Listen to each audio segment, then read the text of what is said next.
Number 10, pinakamalaking jackpot prize sa Lotto worth more than $200 million nakuha sa Italy. 103 million pesos naman sa jackpot. Sa Super Lotto, mailap pa rin. Number 9, ang historical back-to-back win ng Venezuela sa Miss Universe pageant. Pambato ng Pilipinas, bigong makapasok sa top 15. Number 8, an SWS survey shows 29% of Filipinos are optimistic that their lives will get better. Number 7, DOJ recommends the filing of murder charges against Ruby Rose Barameda's father-in-law. Number 6, OFW na namatay sa eroplano habang pauwi sa Pilipinas tumanggap ng financial assistance mula sa gobyerno. Number 5, Permanent Plans President at triathlete na si Miguel Vasquez patay sa swimming event ng Ironman Philippines. Investigation on the incident continues. Number 4, concerned residents of Manila want to hold several cabinet executives in contempt for not cleaning up Manila Bay. Number 3, ERAP acknowledges Noynoy Aquino as a potential presidentiable in 2010. Noynoy is still undecided but lays out 3 conditions for running.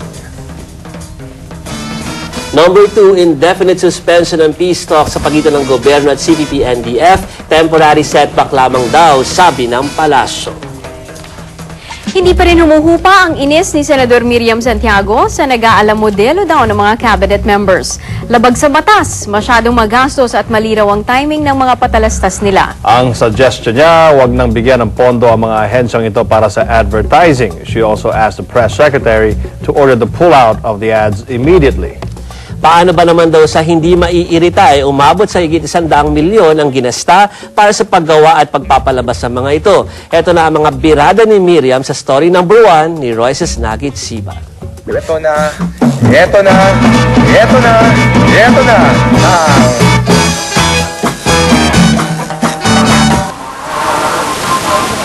Isa-isang isinalang ni Senador Miriam Santiago ang mga kontrobersyal na TV ads ng mga cabinet member sa sesyon ng Senado kanina. Bakit mo advertise ang mga... Isa-isa ring binatikos ng senadora ang aniyay nag-aalamodal na gabinete ni Gloria. These are our taxpayers' money. Itong si Chair Augusto Sihuco, nang tanda-tanda, nang hilig-hilig pa, pasayaw-sayaw pa, puti ng buhok niya. Hindi ba nakakahiya yan? Bakit kailangan lumabas ang health secretary? Bakit contagious disease ba siya?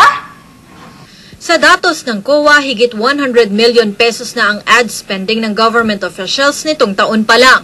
Pinakamalaki raw dito si Makati Mayor Jejo Marbinay na gumastos na ng 23.4 million pesos at TESDA Chair Augusto Sihuco na nakapaglabas na ng 22.5 million pesos.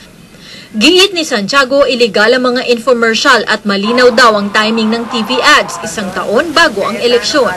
Bakit noon? Kung talagang sa tingin ninyo kailangan sabihan ang publiko tungkol sa bagay ng departamento, bakit hindi po ginawa nung na-appoint ka? Bakit ngayon lang napalapit ng halalan? Sa kanyang committee report, inirekomenda niya ang tuluyang pag-alis ng budget appropriation para sa advertising. Pina-amend din niya ang general provision on the use of savings. Di na raw dapat pwedeng gamitin sa ads ang savings ng mga ahensya ng gobyerno. Dapat din daw ipagbawal ng Commission on Audit ang lahat ng advertising expenses at utusan ng mga opisyal na isoli sa gobyerno ang perang ginamit nila sa ads. Panghuli, dapat daw utusan ng Press Secretary ng Pangulo ang lahat ng cabinet members na kakandidato na itigil na ang kanilang infomercial sa lalong madaling panahon. Ngayon, tinatago nila. Hindi nila pinapakita sa atin. Kaya pagkibasahin mo yung napakakapal na budget, hindi mo makita na meron pala silang outlay for annual advertising expenses. Kung hindi bang mga ganit at abusado itong mga ito?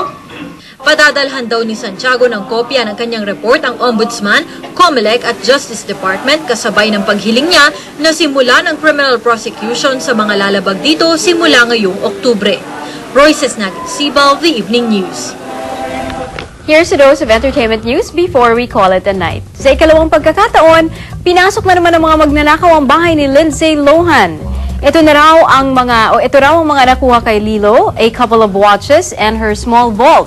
Ang suspensya ng tatay ni Lindsay, inside job daw ang pagnanakaw dahil hindi naka-on o hindi inon ng mga katulong yung alarm. No arrest have been made. Niloban din ang bahay ni Lilo nitong Mayo pero nahuli naman agad ang mga magnanakaw dahil sa nakuhanan sila ng surveillance camera.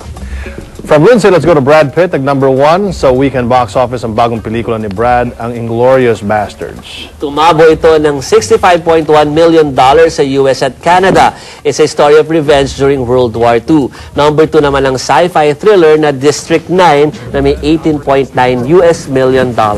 Nasa pangatlo na lang ang G.I. Joe, The Rise of Cobra.